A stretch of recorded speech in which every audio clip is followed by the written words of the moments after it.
నమస్తే, welcome to our channel. Diabetes ఈ మధ్య కాలంలో తరచుగా మనం వింటా ఉన్నాం. డయాబెటీస్ అనేది వయసుతో సంబంధం లేకుండా చాలా మంది షుగర్ తో బాధపడతా ఉన్నారు. అయితే డయాబెటీస్ రావడానికి ముఖ్యమైన కారణాలేంటి? డయాబెటీస్ ఎన్ని రకాలుగా ఉంటుంది? డయాబెటీస్ పేషెంట్స్ తీసుకోవాల్సినటువంటి డైట్, ముఖ్యమైన డైట్ ఏంటి అడిగి తెలుసుకుందాం. మనతో పాటు డాక్టర్ సతీష్ గారు ఉన్నారు. నమస్తే డాక్టర్ గారు, వెల్కమ్ అండి. నమస్తే. డయాబెటీస్ అసలు ఇది ఎన్ని రకాలుగా ఉంటుందండి? ఎటువంటి జాగ్రత్తలు తీసుకోవాలి? డయాబెటీస్ అనేది ఈ మధ్య కాలంలో చూస్తే ప్రతి ఒక్కరు చాలా మందిలో ప్రతి ఇంట్లో ఎవరో ఒకరు డయాబెటీస్ సమస్యతో బాధపడడం అనేది ఈ మధ్య కాలంలో చూస్తున్నాం. అయితే ఈ డయాబెటీస్ అనేది అంటే ఏజ్తో సంబంధం లేకుండా ఎవరికన్నా రావచ్చు. అంటే 1 year బేబీ దగ్గర నుంచి 95 years 100 years ముసలి వాళ్ళ వరకు ఎవరికన్నా షుగర్ వచ్చే పాసిబిలిటీస్ అయితే ఉంటాయి. అయితే ఎక్కువగా కనిపించేది ఏంటంటే ఆఫ్టర్ 30 years 40 years అబోవ్ ఉన్న వాళ్ళకి, అంటే పెద్దవాళ్ళలో ఎక్కువగా మనం షుగర్ చూస్తూ ఉంటాం. అయితే చిన్నపిల్లలకి రాదంటే చిన్నపిల్లలకు కూడా వచ్చే అవకాశం ఉంటుంది. ఈవెన్ 1 year బేబీ కూడా, 1 year లోపు ఉన్న బేబీస్ కూడా షుగర్ వచ్చే పాసిబిలిటీస్ కూడా ఉంటాయి. అయితే చిన్నపిల్లల్లో ఒక 20 years లోపు ఉన్న చిన్నపిల్లల్లో వచ్చేటటువంటి డయాబెటీస్ని మనం టైప్ 1 డయాబెటీస్ అని చెప్పుకుంటాం. అది పెద్దవాళ్ళలో కనిపించేటటువంటి డయాబెటీస్ని మనం టైప్ 2 డయాబెటీస్ అని చెప్పుకుంటాం. అయితే ఈ పాసిబిలిటీస్ పెద్దవాళ్ళలో వచ్చేటటువంటి ఈ డయాబెటీసే ఎక్కువగా మనం చూస్తూ ఉంటాం. అంటే ఒక 100 కేసెస్ తీసుకుంటే మోస్ట్లీ 98-99% ఆఫ్ కేసెస్ అన్నీ కూడా పెద్దవాళ్ళకు ఉండే డయాబెటీసే ఉంటుంది. చిన్నపిల్లల్లో చాలా రేర్గా కనిపిస్తూ ఉంటుంది. అంటే 1-5% ఆఫ్ కేసెస్లో మాత్రమే చిన్నపిల్లల్లో మనం చూస్తూ ఉంటాం. అయితే ఎవరికన్నా అది టైప్ 1 డయాబెటీస్ అన్నా టైప్ 2 డయాబెటీస్ అయినప్పటికీ తీసుకోవాల్సిన జాగ్రత్తలు ఒకే రకంగా ఉంటాయి. ముఖ్యంగా ఏంటంటే దాన్ని తీసుకోవాల్సిన జాగ్రత్తలు first of all food protocol, చక్కగా ఒక డైటరీ ప్రోటోకాల్ ఉంటుంది, అది చక్కగా ఫాలో అవ్వాలి. Next regular exercise must and should. అదేవిధంగా స్ట్రెస్ ఫ్రీ లైఫ్, టెన్షన్ సాధ్యమైనంత తగ్గించుకోవడం.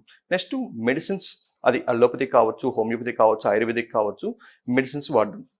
ఈ 4 సాటిస్ఫైడ్గా చక్కగా చేయగలిగితే కనుక షుగర్ వల్ల ఎటువంటి కాంప్లికేషన్స్ రాకుండా మనం కాపాడుకోవచ్చు. First of all food protocol. Food ప్రోటోకాల్లో చాలా మందికి చాలా కన్ఫ్యూజన్స్ ఉంటాయి, చాలా డౌట్స్ ఉంటాయి. ఏం తినాలి, ఎలా తినాలి, ఏంటనేది డౌట్స్. అయితే ముఖ్యంగా షుగర్ ఉన్న వాళ్ళు అస్సలు తినకూడనటువంటి ఫుడ్ ఐటమ్స్ ఏంటంటే పంచదార, తేనె, బెల్లం. కొంతమందిలో ఏంటంటే బెల్లంతో చేసినవి తినొచ్చు కదా, పంచదార ఒకటే మానేసేయాలి, బెల్లంతో పర్వాలేదు అనుకుంటారు. సో బెల్లం వల్ల కూడా షుగర్ లెవెల్స్ పెరుగుతాయి. అయితే పంచదారతో కంపేరిటివ్గా చూసుకుంటే బెల్లం వల్ల షుగర్ లెవెల్స్ పెరిగేది కొంచెం తక్కువ ఉంటుంది. అంతే తప్ప బెల్లం తినమని కాదు. అంటే గుడ్డిలో మెల్ల బెటర్ అన్నట్టుగా అంటాం తప్ప సో బెల్లం తినమని ఎవరు ఎంకరేజ్ చేయరు. అదేవిధంగా తేనె కూడా ఆరోగ్యానికి చాలా మంచిది. షుగర్ పేషెంట్స్కి మాత్రం షుగర్ లెవెల్స్ పెంచడం వల్ల కొన్ని కాంప్లికేషన్స్ వచ్చే అవకాశం ఉంటుంది కాబట్టి తేనె కూడా తగ్గించుకోవడం మంచిది.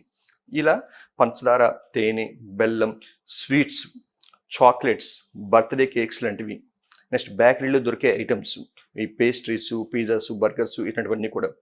Next ice creams, cool drinks, అదేవిధంగా క్రీమ్ బిస్కెట్స్, నెక్స్ట్ అదేవిధంగా హార్లిక్స్, బోర్నవిటా, బూస్ట్, ఈ టైప్ ఆఫ్ ఫుడ్ ఐటమ్స్ అన్నీ కూడా మోస్ట్లీ అస్సలు తినకూడనటువంటి ఫుడ్ ఐటమ్స్. కొంతమందిలో షుగరు వచ్చిందని తెలియక కొంతమంది షుగర్ వచ్చిన వాళ్ళు కూడా ఏంటంటే కామన్గా షుగర్లో one of the main symptom ఏంటంటే వీక్నెస్, నీరసంగా ఉంటుంది. సో నీరసం తగ్గించుకుందామని చెప్పి కొంతమంది మిల్క్లో హార్లిక్స్ వేసుకుంటారు, కొంతమంది బూస్ట్ వేసుకుంటారు. మన అడ్వర్టైజ్మెంట్లో చూపించినట్టుగా ఏంటంటే అది వేసుకుంటే బలం వస్తుంది అన్న పాయింట్ ఆఫ్ వ్యూలో ఏంటంటే హార్లిక్స్, బూస్ట్ వేసుకుంటారు. కొంతమంది గ్లూకోన్ డీలు కూడా తాగుతూ ఉంటారు. అంటే షుగరు వచ్చిందని తెలియక ఇన్స్టెంట్ ఎలర్జీ వస్తుందేమో అని చెప్పి. సో దానివల్ల నీరసం వస్తుందేమో అని చెప్పి ఈ హార్లిక్స్, బోర్న్విటాలు, బూస్ట్లు, గ్లూకోన్ డీలు తాగడం వల్ల ఇంకా షుగర్ లెవెల్స్ పెరిగి ఇంకా నీరసం అయిపోతూ ఉంటారు. వాళ్ళు ఎంత ఎక్కువ తాగితే అంత నీరసం అవుతూ ఉంటారు. సో ప్రాపర్ డయాగ్నోసిస్ ఎంత ఎర్లీగా చేసుకుంటే కనుక కాంప్లికేషన్స్ రాకుండా అంత ఎర్లీగా ఆపుకోవచ్చు. నెక్స్ట్ అదేవిధంగా కొంతమంది బర్త్డే ఫంక్షన్స్కి వెళ్తారు. బర్త్డే ఫంక్షన్స్కి వెళ్ళిన తర్వాత అక్కడ కేక్స్ తింటూ ఉంటారు, ఆటోమేటిక్గా షుగర్ లెవెల్స్ పెరుగుతుంది. అదేవిధంగా కొంతమందిలో ఏంటంటే ఈ ఫంక్షన్స్కి వెళ్ళినప్పుడు ఏంటంటే ఐస్ క్రీమ్ తినకుండా ఆపుకోలేదు. ఎలాగో ఫ్రీగా ఇస్తుంటారు కదా, ఈ ఒక్కసారికి తినండి. లేదంటే స్వీట్స్, ఎవరింటికైనా వెళ్ళేటప్పుడు స్వీట్స్ చేసి పెడతారు, ఈ ఒక్కసారికి తినండి పర్వాలేదు. సో మొహమాటం కొద్ది తెలిసినా సరే ఈ స్వీట్స్ తినడం అలవాటు చేసుకుంటూ ఉంటారు. అదేవిధంగా టీలు, కాఫీలు తాగేటప్పుడు ఏంటంటే పంచదార దానిలో పంచదార వేసుకోవడం వల్ల కూడా ఏంటంటే షుగర్ లెవెల్స్ పెరుగుతూ ఉంటాయి. సో మోస్ట్లీ పంచదార అవాయిడ్ చేయాలి. పంచదార లేకుండా టీ తాగొచ్చు, కాఫీ తాగొచ్చు. అయితే పంచదార లేకుండా టీ, కాఫీలు పెద్దగా తాగలేము. సో అందుకు కొంతమంది ఏం చేస్తారంటే ఆర్టిఫిషియల్ స్వీట్నర్స్ వేసుకుంటారు. సో ఆర్టిఫిషియల్ స్వీట్నర్ కూడా అంత మంచిది కాదు, ఆర్టిఫిషియల్ స్వీట్నర్ కంటిన్యూగా వాడడం కూడా. అయితే బెటర్ టీని రీప్లేస్ చేసుకుంటే గ్రీన్ టీలోకి వెళ్ళడం బెటర్. ఆ గ్రీన్ టీలో కూడా మళ్ళీ తేనె కొంతమంది వేసుకుంటారు. అయితే తేనె ఎక్కువ వేసుకోకూడదు, లైట్గా టేస్ట్ కోసం కొద్దిగా వేసుకోవచ్చు. అయితే లైట్గా తేనె వేసుకున్నా సరే గ్రీన్ టీలో ఎటువంటి మార్పు, టేస్ట్లో ఎటువంటి మార్పు రాదు. సో బెటర్ గ్రీన్ టీ చక్కగా ఎటువంటి తేనె కానీ అట్లాంటివి ఏం వేసుకోకుండా డైరెక్ట్గా తాగడమే షుగర్ ఉన్న వాళ్ళకి బెటర్గా ఉంటుంది. నెక్స్ట్ అదేవిధంగా ఇప్పుడు నేను చెప్పినటువంటి ఫుడ్స్ అసలు తీసుకోకూడదు, కానీ అప్పుడప్పుడు తీసుకోవచ్చు, కానీ ఎక్కువగా తీసుకోకూడదు అనే ఫుడ్ ఐటమ్స్ ఏంటంటే మెయిన్గా దుంపకూరలు, బంగాళదుంపలు, చిలగడ దుంపలు, చామ దుంపలు, ఈ టైప్ ఆఫ్ దుంప జాతికి సంబంధించిన వాటిలో కూడా కార్బోహైడ్రేట్స్ ఎక్కువగా ఉంటాయి. కార్బోహైడ్రేట్స్ ఎక్కువగా ఉండడం వల్ల ఏమవుతుందంటే వాళ్ళు తిన్న తర్వాత వెంటనే షుగర్ లెవెల్స్ పెరిగే పాసిబిలిటీస్ ఉంటాయి. అందుకే వీటిని అప్పుడప్పుడు తీసుకోవచ్చు, ఒక మంత్లీ వన్స్ ఆర్ 15 డేస్కి వన్స్ అట్లా తీసుకోవచ్చు. కానీ అదే పనిగా ఎక్కువగా ఫ్రీక్వెంట్ కొంతమంది చాలామంది ఏంటంటే పొటాటో ఫేవరెట్స్ ఉంటారు. బంగాళాదుంపలు అంటే చాలా ఇష్టం, ఇంకా వాళ్ళకి చికెన్లు మటన్లు అన్నిటికంటే బంగాళాదుంపలు డైలీ తినమన్నా సరే తింటారు. సో అట్లాంటి వాళ్ళకి షుగర్ వచ్చిందంటే వాళ్ళు కంట్రోల్ చేసుకోవడం చాలా కష్టం. వాళ్ళు పొటాటో చిప్స్ లెక్క తింటూ ఉంటారు, లేదంటే బంగాళాదుంప ఫ్రైలు చేసుకుని తింటారు. సో మోస్ట్లీ ఈ దుంప జాతికి సంబంధించినవి ఎంత తగ్గించుకుంటే అంత బెటర్. ఇంకా క్యారెట్, బీట్రూట్ కూడా. క్యారెట్, బీట్రూట్ జనరల్గా ఆరోగ్యానికి చాలా మంచిది, కానీ షుగర్ ఉన్న వాళ్ళకి ఏంటంటే ఇవి కూడా దుంప జాతికి సంబంధించినవి కాబట్టి కార్బోహైడ్రేట్స్ ఎక్కువగా ఉంటాయి. సో దానివల్ల కూడా షుగర్ లెవెల్స్ పెరిగే పాసిబిలిటీస్ ఉంటాయి. సో అందుకు ఈ క్యారెట్, బీట్రూట్ అప్పుడప్పుడు మామూలుగా ఇప్పుడు వెజిటబుల్ సలాడ్స్లోగా మధ్యలో క్యారెట్ ముక్కలు, బీట్రూట్ ముక్కలు, ఏంటంటే కొన్ని బిర్యానీస్లో చేసినప్పుడు, వెజ్ బిర్యానీలో చేసినప్పుడు క్యారెట్ ముక్కలు అట్లా వేసుకోవచ్చు. అంతే తప్ప అచ్చంగా క్యారెట్ కూర తినడం, క్యారెట్ జ్యూసెస్ తాగడం అది కూడా మంచిది కాదు. చాలా మందికి ఇట్లా కన్ఫ్యూజన్ ఉంటుంది. జనరల్గా క్యారెట్ ఆరోగ్యానికి మంచిది కదా, తేనె ఆరోగ్యానికి మంచిది కదా అంటారు. కానీ షుగర్ ఉన్న వాళ్ళకి ఈవెన్ కొబ్బరి నీళ్ళు కూడా ఆరోగ్యానికి మంచిదే జనరల్గా. కానీ షుగర్ ఉన్న వాళ్ళకి షుగర్ లెవెల్స్ పెరుగుతాయి. షుగర్ లెవెల్స్ పెరిగితే వేరే కాంప్లికేషన్స్ వస్తాయి. సో మంచివి అయినప్పటికీ వీటిని మితంగా తీసుకోవడం అనేది ఇంపార్టెంట్. అవి కూడా ఎక్కువగా తీసుకోకూడదు. అదే ఇంకా డేట్స్ అంటే ఖర్జూరం, అది ఎండు ఖర్జూరం కావచ్చు, మామూలు ఖర్జూరం కావచ్చు, ఇవి కూడా చాలా మంచిది ఆరోగ్యానికి జనరల్గా యాజ్ ఎ నార్మల్ పర్సన్స్కి. కానీ షుగర్ ఉన్న వాళ్ళకి ఏంటంటే షుగర్ లెవెల్స్ పెంచుతుంది కాబట్టి వీటిని కూడా తగ్గించుకుంటే మంచిది.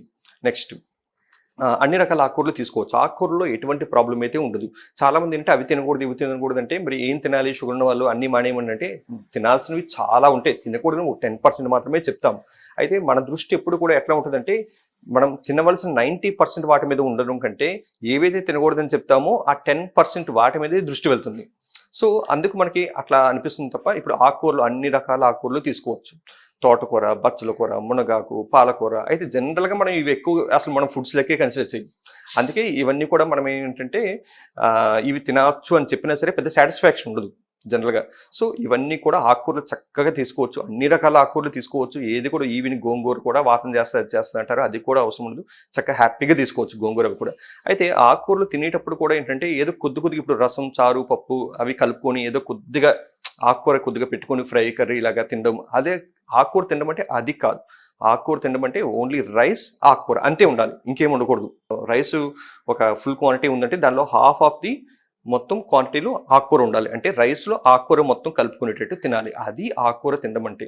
అంతే తప్ప జనరల్గా మనం తినే దానిలో ఇప్పుడు రసం వేసుకొని, పప్పు వేసుకొని కొద్దిగా నంచుకొని తింటాము అట్లా అంటే అది ఏమాత్రం సరిపోదు. ఎందుకంటే ఆకుకూరల్లో వచ్చే న్యూట్రిషన్ బాడీకి ఫుల్ ఫ్లెడ్జ్డ్గా అందాలి అంటే first of all vegetable juice లెక్క అలా చేసుకుంటే ఇంకా బెటర్. అట్లా కాదు, బాయిల్ చేస్తేనే 50% న్యూట్రిషన్ పోతుంది. ఆ 50%లో కూడా మనకు కొద్దిగా తింటే ఏమాత్రం సరిపోదు. సో కొంచెం ఆకుకూర ఎక్కువగా కలుపుకొని తినాలి. అదేవిధంగా అన్ని రకాల పప్పులు తీసుకోవచ్చు, కందిపప్పు, పెసరపప్పు, మినపప్పు, అన్ని రకాల పప్పులు తీసుకోవచ్చు, అదేం ప్రాబ్లం కాదు. నెక్స్ట్ హై ప్రోటీన్ కూడా ఉంటుంది, ప్రోటీన్ కూడా ఎక్కువగా ఉంటుంది. పప్పులు కూడా అన్ని రకాలు తీసుకోవచ్చు. నెక్స్ట్ కూరగాయలు కూడా అన్నీ తీసుకోవచ్చు ఎక్సెప్ట్ దుంపకూరలు. దుంపకూరలు సాధ్యమైనంత వరకు తక్కువ తినాలి, ఎక్కువ తినకూడదు దుంపకూరల వరకు.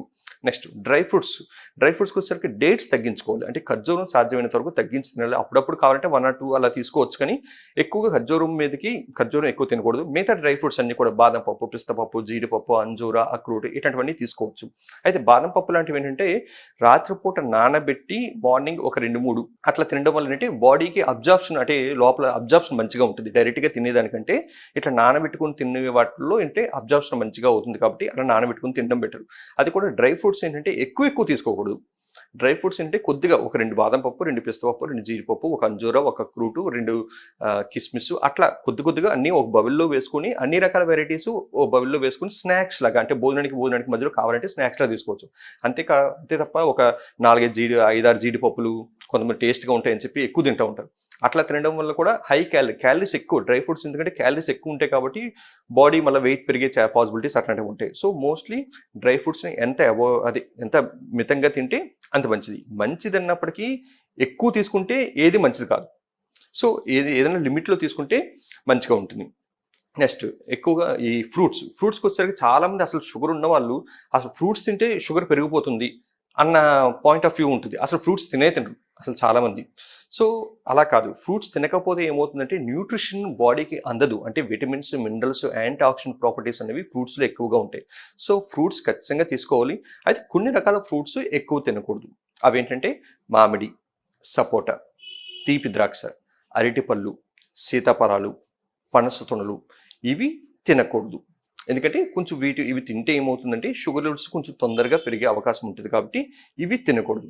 అదే స్ట్రిక్ట్లీ కంట్రోల్లో ఉంటే షుగర్ లెవెల్స్ అనేది చక్కగా ఎప్పుడు కూడా నార్మల్ లెవెల్లో ఉంటే ఇవి కూడా ఏవైతే తీసుకోకూడదని చెప్పానో ఇవి కూడా తీసుకోవచ్చు. ఈవెన్ మ్యాంగోస్ కూడా చక్కగా తీసుకోవచ్చు. అయితే ఫుల్ మొత్తం ఒకేసారి మ్యాంగో మొత్తం తినేయడం కాకుండా స్లైసెస్లో కట్ చేసుకుని ఒక 1 or 2 స్లైస్ అట్లా తీసుకోవచ్చు. లైట్గా అట్లా 1 or 2 స్లైడ్స్ తీసుకుని ఆ రోజు ఇంకొంచెం ఫుడ్ క్వాంటిటీ కొంచెం తగ్గించుకుని ఆ రోజు కొంచెం ఎక్సర్సైజ్ చేసుకుంటే అంటే మనం ఈ తీసుకున్న తాలూకా పెరిగినటువంటి షుగర్ లెవెల్స్ని కాంపన్సేట్ చేయడానికి ఈ వేరే ఫుడ్ క్వాంటిటీని తగ్గించుకోవడం, అంటే ఆ రోజు మీల్స్ కొంచెం తక్కువ తినడం, నెక్స్ట్ అదేవిధంగా కొంచెం ఎక్సర్సైజ్ ఎక్కువ చేయడం చేస్తే ఇవి కూడా అట్లా ప్లాన్డ్గా చేసుకుంటే ఏవైతే తినకూడదని చెప్పామో అవి కూడా అప్పుడప్పుడు తీసుకోవచ్చు. ఫ్రూట్స్ విషయానికి వస్తే సో మిగతా ఫ్రూట్స్ అన్ని కూడా యాజ్ ఇట్ ఈస్గా తీసుకోవచ్చు. మిగతా బత్తాయి, నారింజ, కమల, బొప్పాయి, దానిమ్మ, పుచ్చకాయ, జామకాయ, రేగిపళ్ళు, పైనాపిల్ ఇట్లా ఫ్రూట్స్ మిగతావన్నీ కూడా తీసుకోవచ్చు. చాలా మందికి ఈ విషయం తెలియదు. ఈ విషయం అసలు ఫ్రూట్స్ తినడమే మానేస్తారు కంప్లీట్గా.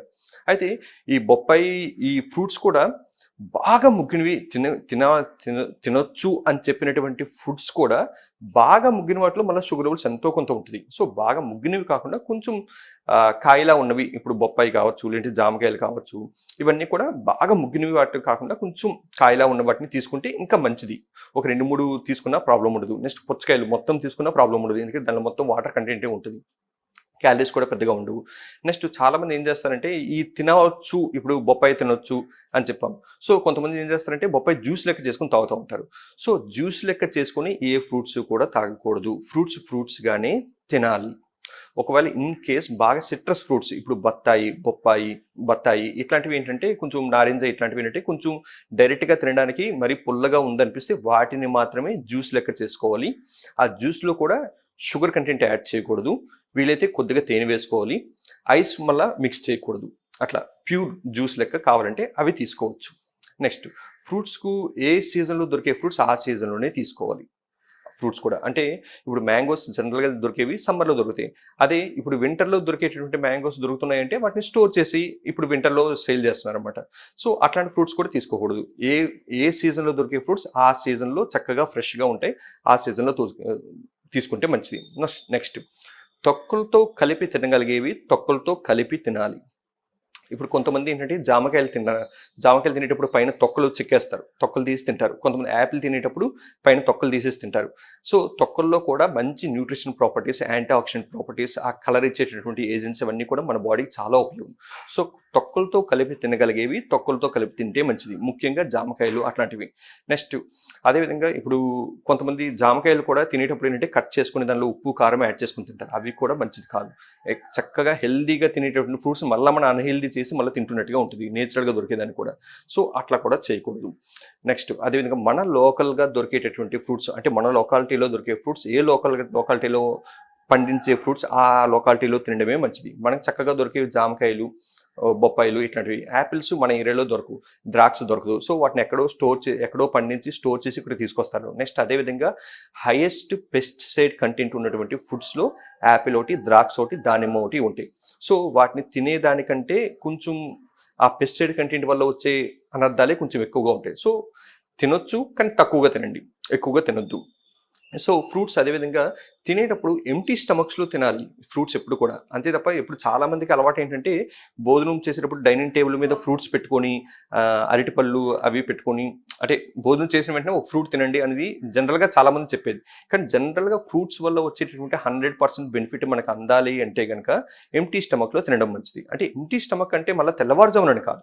సో కడుపు ఖాళీగా ఉండేటప్పుడు, ఇప్పుడు for example afternoon 1 o'clock 2 o'clock lunch చేసాం, మళ్ళీ ఈవినింగ్ టైంలో ఒక 5 o'clock 6 o'clock ఆ టైంలో కొంచెం కడుపు ఖాళీగా ఉంటుంది. ఆ టైంలో తింటే ఏమవుతుందంటే ఫ్రూట్ దాని యొక్క 100% బెనిఫిట్ బాడీ అబ్జర్వ్ చేసుకుంటుంది కడుపు ఖాళీగా ఉండేటప్పుడు. అదే కనుక మనం లంచ్ చేసిన తర్వాత ఫ్రూట్ తిన్నాం అనుకోండి, ఏం జరుగుతుందంటే మనం అనుకుంటాం లంచ్ విడిగా చేసాము తర్వాత ఫ్రూట్ తిన్నామని చెప్పి. సో మనం ఫస్ట్ వేసుకునే రైసు, పప్పు, చారు, రసం, ఆ పికిళ్ళు, ఆ కరడు అన్నీ లోపలికి వెళ్ళిన తర్వాత అంతా మిక్సింగే ఉంటుంది. దాంతో ఈ ఈ ఇట్లా ఈ నాన్ వెజ్లు, చికెన్లు, మటన్లు తిన్న దగ్గర ఏంటంటే ఆ తర్వాత ఒక ఫ్రూట్ తింటే అది వీటన్నిటితో మిక్స్ అయ్యి సరిగ్గా అబ్జార్ప్షన్ సరిగ్గా జరగదు, దాని న్యూట్రిషన్ వాల్యూస్ కూడా పోతాయి. సో అందుకు ఎప్పుడు కూడా ఫ్రూట్స్ ఎప్పుడు కూడా ఎంప్టీ స్టమక్లో తీసుకోవడం అనేది దాని యొక్క 100% బెనిఫిట్స్ అనేది మనం పొందగలుగుతాం. నెక్స్ట్ అదేవిధంగా ఈ నాన్ వెజిటేరియన్కి వస్తే చికెన్ ఎక్కువగా చాలామంది ఇప్పుడు ఇష్టపడేది ఏంటంటే చికెన్, అది కూడా boiler chicken. Mostly boiler chicken ఎంత అవాయిడ్ చేస్తే అంత మంచిది.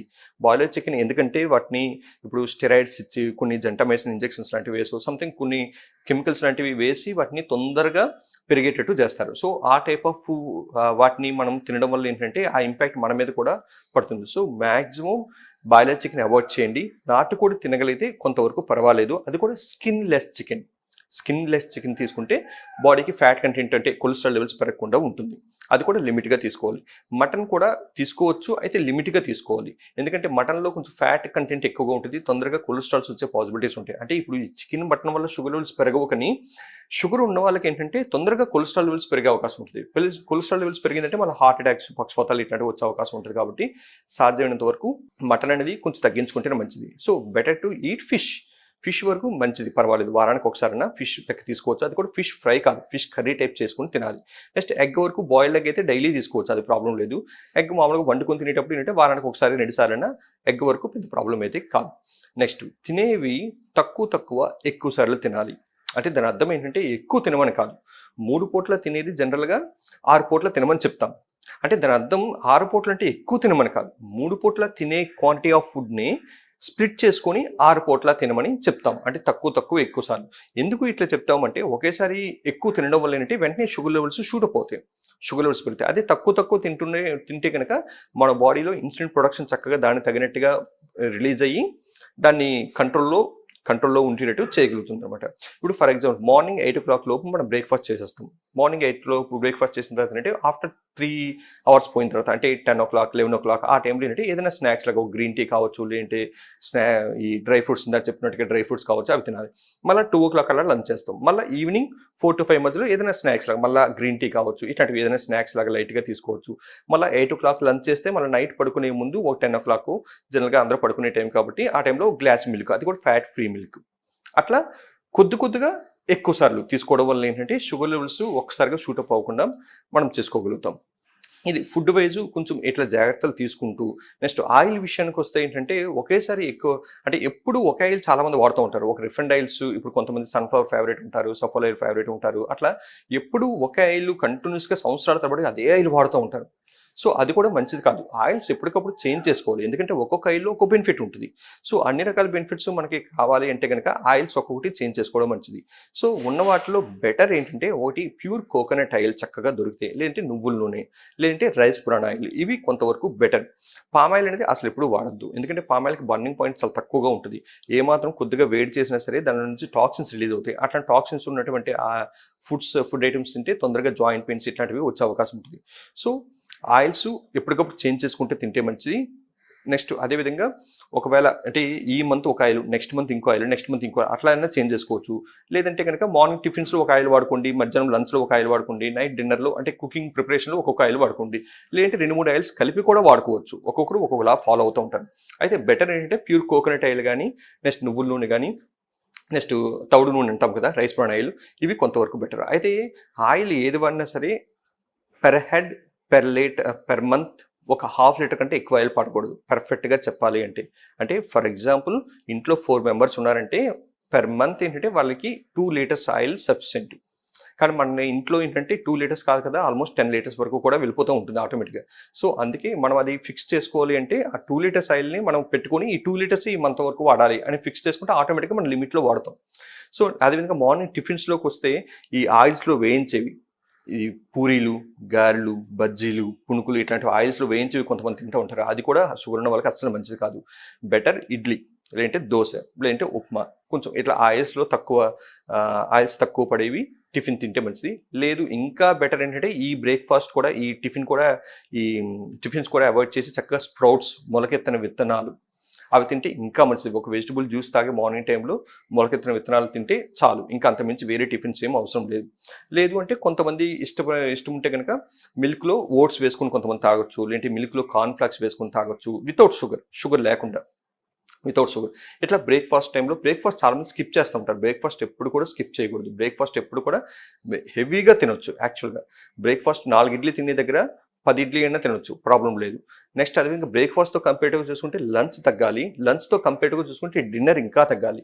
అంటే బ్రేక్ఫాస్ట్ ఫుల్ మీల్స్లో తినొచ్చు, లంచ్ హాఫ్ మీల్స్లో తినొచ్చు, నైట్ డిన్నర్ 1/4 మీల్లా తినొచ్చు.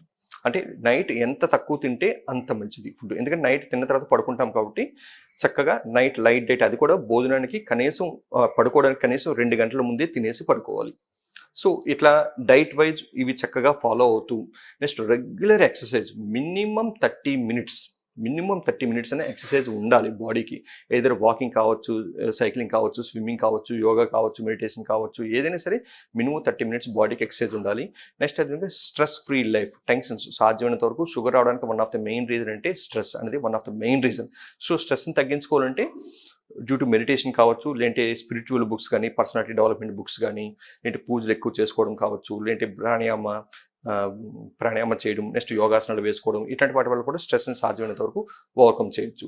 నెక్స్ట్ విత్ మెడిసిన్స్లో ఏంటంటే ఇప్పుడు ఇంగ్లీష్ మెడిసిన్స్లో కామన్గా జనరల్గా జరిగేది ఏంటంటే కొంచెం ఇట్లా ఎక్కువ కాలం ఇంగ్లీష్ మెడిసిన్స్ వాడడం వల్ల దానికి సైడ్ ఎఫెక్ట్స్ ఉంటాయి. అట్లా కాకుండా హోమియోపతి మెడిసిన్స్ వాడుకోవడం వల్ల ఏమవుతుందంటే ఏదైనా కంట్రోలే, షుగరు ఇంగ్లీష్ మెడిసిన్స్ అయినా హోమియోపతి మెడిసిన్ అయినా ఏదైనా కంట్రోలే. అయితే ఇంగ్లీష్ మెడిసిన్స్లో సైడ్ ఎఫెక్ట్స్ ఉంటాయి, హోమియోపతి మెడిసిన్స్లో సైడ్ ఎఫెక్ట్స్ లేకుండా చక్కగా ఎటువంటి కాంప్లికేషన్స్ రాకుండా కంట్రోల్లో పెట్టుకోవచ్చు.